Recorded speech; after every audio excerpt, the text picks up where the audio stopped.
Good morning. Welcome to RVN TV's Entrepreneur State of Mind. My name is Krista Smolda, and I am joined today by Dr. Laura Sicola. She is the founder of Vocal Impact Productions, and she is a regular on our network. I love being here. Thanks so much for having me today. For good reason, because you have such good things that you say in all of your interviews. And so let me just welcome you to my show this time. And I like to go through with all of my entrepreneurs their story, because stories are important. Yes, stories sell. Stories sell. And stories resonate with other people. Absolutely. So you were not always a business owner owning Vocal Impact Productions. So take me through a little of your story of how you got to where you are now. The short answer is it was a complete accident. The slightly more detailed version is just that I started out with the intention of being a professor. I was a teacher, and my intention was to be faculty on the tenure track. And then a couple of things happened, one of which was realizing that I didn't like the idea of the tenure track, that whole publish or perish thing, and the job market was terrible. I realized that jobs were few and far between, literally hundreds of applicants for every position, and in places that I didn't want to live, and a salary that was basically unlivable more often than not. And so that was a big deterrent in the moment. So I thought, what am I going to do with this? And then right around graduation, I had two very serendipitous conversations with an executive from IBM and an executive from Chase. And when I say serendipitous, it was almost literally fell into my lap. I'm at a wedding reception, and I happened to be sitting next to one of them, and then the other one called the wrong number and ended up getting directed to my extension at the university. And I told him where to go for the services he was looking for, but because I used to work in that department, but I did actually, I was also doing that I was capable of doing that work. And I thought, in case he's not happy with the answer he gets there, because trying to work with the university can be like an 800-pound gorilla trying to do a contract. Yes. So if you wanted to work with a smaller gorilla, or a little bit of a monkey as the case may be, then I said, call me back if you're not happy with your answer. And he called me back, and little by little, I ended up suddenly with two independent contracts for what would be about the equivalent of a year of salary as a faculty member. And I thought, hey, is that all it takes for Fortune 100 companies to become your clients? This is great, I can do this. Of course, 20 minutes later, that was the fall of 2008, and we all know what happened there. So I learned a lot of really harsh lessons about things like marketing and business development. But yeah, that was the beginning. Once I had those contracts, look, they were lucrative, they were exciting, they were creative, they were autonomous. It was everything that I loved, and I thought, I'm hooked.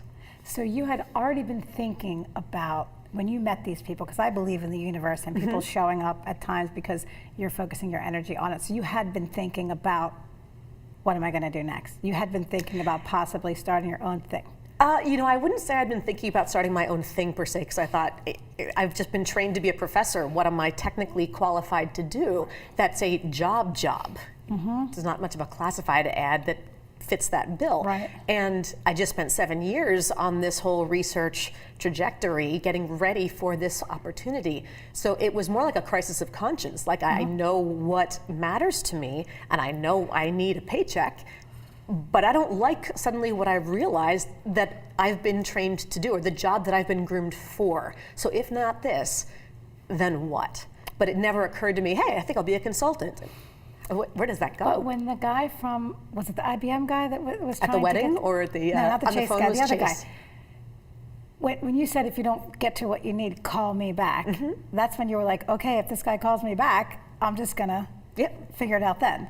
Yes, because when he, you know, when non-experts are trying to ask for something, they want to build something, they have ideas, but they don't know how to frame it, they don't know what to ask for, they explain things a little skewed, and I finally realized, oh, he's looking for this department, for this kind of a project, for these kinds of assistance and resources, and I thought, okay, I can help him frame that. So I told him, here's the number you call, here's what you want to ask for, here's who you talk to, and here's what you should expect as your answer. And if that's satisfactory, great, I'm glad I could help. I'm not looking to take anything from anybody or derail a possible opportunity for somebody else. But in case what he got was more than he was ready to manage, if he's looking for, I mean, I was teaching at Penn at the time. I was finishing my degree there, and I thought if he's looking for Penn quality in instruction and whatever, I'm getting my degree at Penn, so I have the pedigree there, and I'm teaching part-time at Penn, so clearly I'm qualified as faculty, and if that's what you're looking for, you could get all that quality in this package instead of this package. So he apparently agreed. So you did these 2 contracts simultaneously? One right after another, yeah. But while you were still fully employed? I was never fully employed at the university. I was part-time as an adjunct faculty member, just as a lecturer there while I was finishing my degree. And then as I did continue for the next 5 or 6 years while I was building my consulting business as a part-time faculty member, and that helped in those beginning years, right? Because you need to keep the lights on. You need something stable. It wasn't enough to live off of, but it was enough for the fundamentals while I was trying to ramp up the business. Yes, absolutely. So how long was it? This is good for entrepreneurs to know. Yeah. From the time that you thought in your head and had the idea of, I'm going to be my own boss. Someday it's just going to be me and I'm going to have a very successful company, which you do today. How long from the time that you thought that did it take for it to actually come to fruition and be, roughly? To the point where I would consider it a successful business as opposed to a lot of fits and starts per se. Would that be a good transition point? Yeah. I would say that was about 5 years, because it's the first iteration of my company was not Vocal Impact Productions, and it had a slightly different target audience to the services.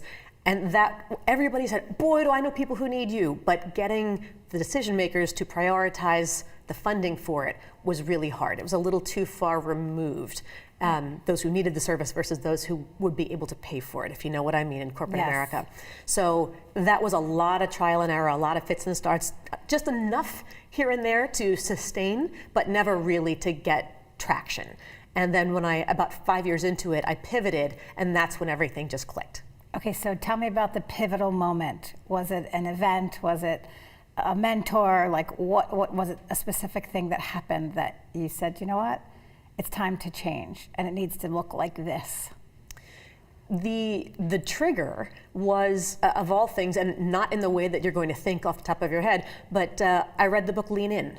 And it's not that it influenced my behavior in the way that she described per se, but not being from corporate America, I read it out of curiosity, and I thought, really? This is what women are still dealing with, because again, it wasn't part of my world. I never had those challenges that she was describing. And so I would go to a lot of networking events as an entrepreneur, and so I started straw polling women. Have you read the book? What'd you think? Have you had similar experiences? And it was very clear that I was in the minority, and everybody went, yeah, she's correct in this. So my work, my research and my training and the business that I had started to build was really looking at speech, communication, influence. I just happened to be working with, at the time, international professionals who were here. Think about your IT departments, think about your risk analysts, people who are from China, from India, wherever else, and were brilliant and technically qualified, but not necessarily the most proficient communicators. So that was what was holding them back. And I thought, well, all the voice pieces, all the delivery pieces, I understand exactly what keeps people from being effective communicators. So if I take away the foreign or the international piece, why couldn't I do that with native speakers? So I asked women, do you think there might be an interest in something like a workshop on vocal empowerment for women? How to use your voice to be heard, to be more effective, because that's what I was teaching this other group to do. And they all went, wait, you're gonna hold a workshop on that? Where, when, do I need to buy a ticket? How much? Are there any seats left? And I thought, wow, okay, clearly there's a market, there's a hunger, there's a demand that's not being met. I can do this. So within 6 weeks of reading the book, I had a launch event to try it out, and it was, the response was overwhelming. The room was at capacity over at the Chamber of Commerce, and it was a clear moment of, this is what I belong doing. And I don't just work with women now, that just happened to be the trigger point, but within 20 minutes of that, the guys were saying, yeah, we're not great communicators either. We'd like to be more effective and have more influence, so that was that. It's an interesting thing to think about, classifying, and I know you won't do this, but sure, women or men, who are the better communicators? Oh, it's really amazing to me to meet people and realize who we prejudge, and we think, oh, this guy looks like this, or this woman sounds like that initially, so I get the sense that she must be great with her team, or he's a lousy communicator because he's in accounting, or some stereotype. And then you talk to people and you go, wow, I was really not expecting what just came out of that person. So what I love to do is figure out what people really aspire to achieve as far as their influence, and then identify how they're coming across that is or is not helping them to achieve that outcome. And then we reverse engineer the way that they're speaking to figure out what's getting in the way, how to shift it, and then just you watch that whole redirecting and how they really transform in a matter of time. That must be very rewarding to see that. Extremely. Okay, so we have to take a break, believe it or not. So when we come back, we're going to talk more about your actual company, what you do, the services you offer, and how we can kind of tie that into some entrepreneurs you might have worked with. Terrific. All right, we'll be right back.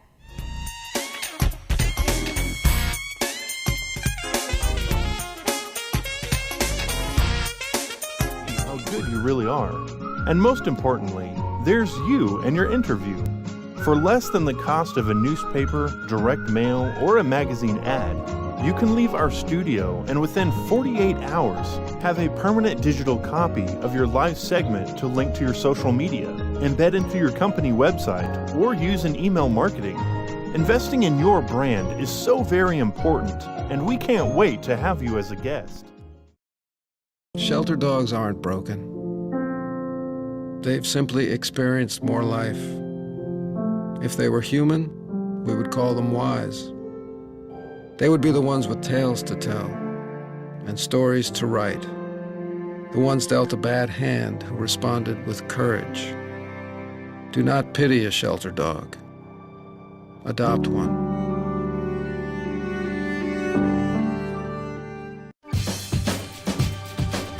Say we've got grit, and we'll take it as a compliment. Because it's our uncommon drive, our spark within, that brings us together and sets us apart. We are temple made. And when others take shortcuts, when others take breaks, when others take the easy way, we take charge.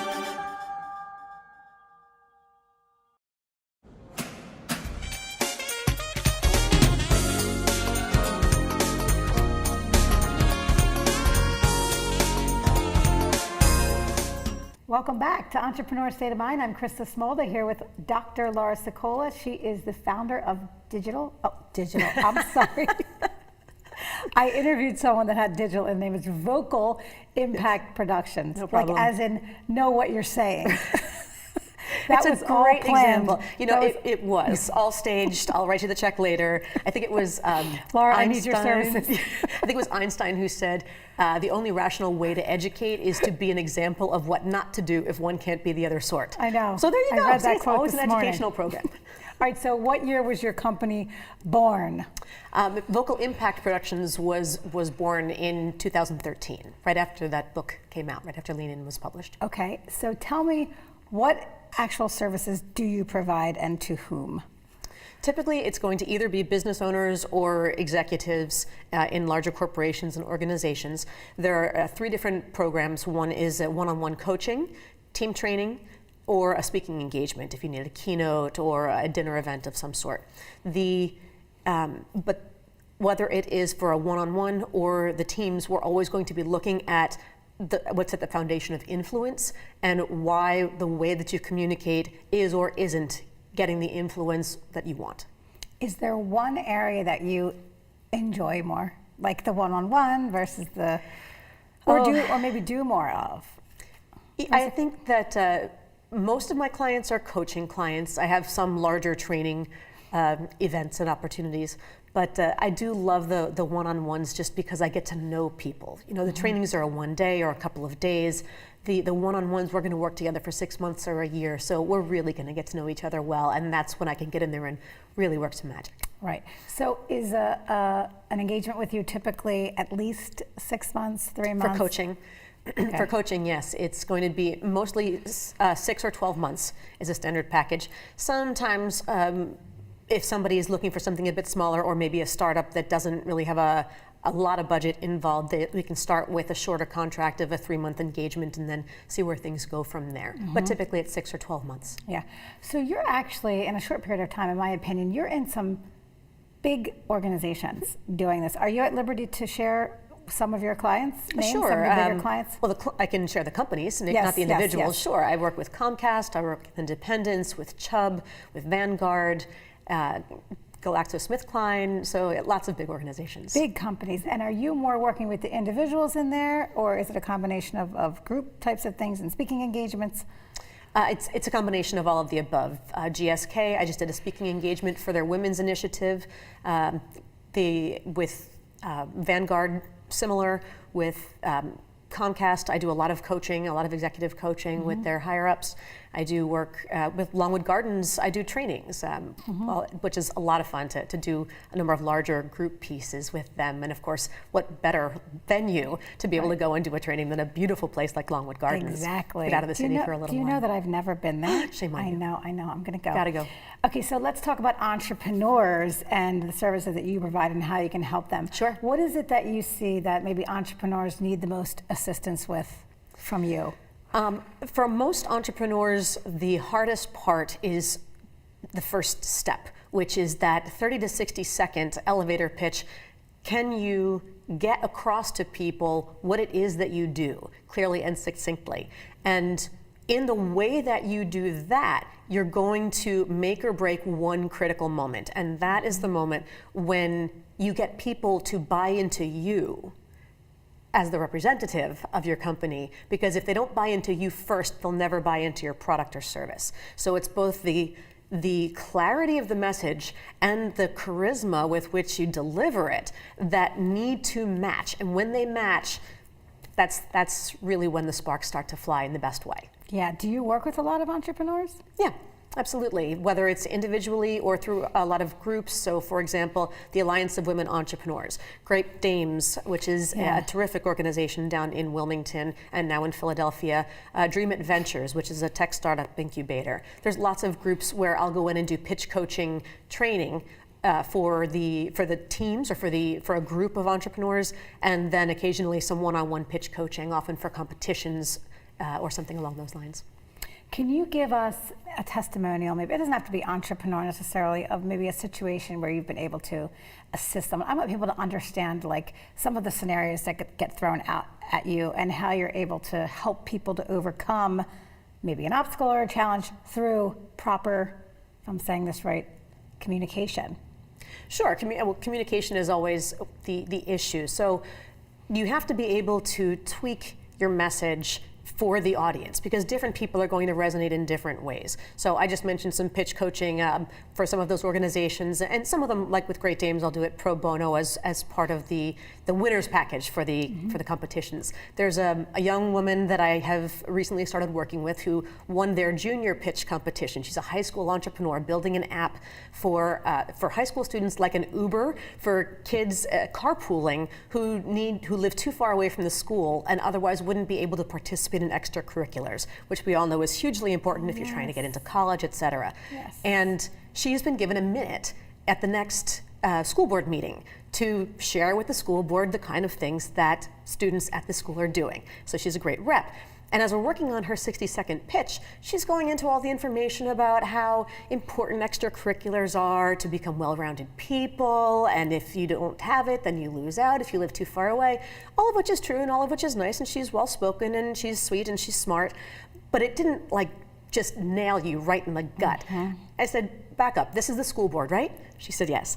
I said, so it's a room full of parents who are driving their kids to Kingdom Come for various events, right? And she said, well, yeah. I said, so there's a pain point that you need to hit. You don't want to use that whole 30 seconds out of that minute to sort of explain a scenario. People just need to get it. And I said, I want you to walk in there and start by just asking the room, how many of you dread having to chauffeur your kids all over the planet for all their extracurricular activities? And that's exactly what I said would happen. She wouldn't even finish the question before every hand in the room would shoot up in the air, maybe two within each person. I said, right there, they get exactly what the problem is that you will solve. And then you've got them eating out of the palm of your hand because they want to know, how are you going to fix this for me? How are you going to make my life better? Tell me more. And for an entrepreneur, if you can, within 10 to 15 seconds, get the listener to say, tell me more. Yes. That's when you're golden. Then you can talk about the details and all of that. Yes, exactly. So it's reframing, it's understanding who your audience is, what their needs are, and make it relatable to them. People always want to answer one question: what's in it for me? Yes.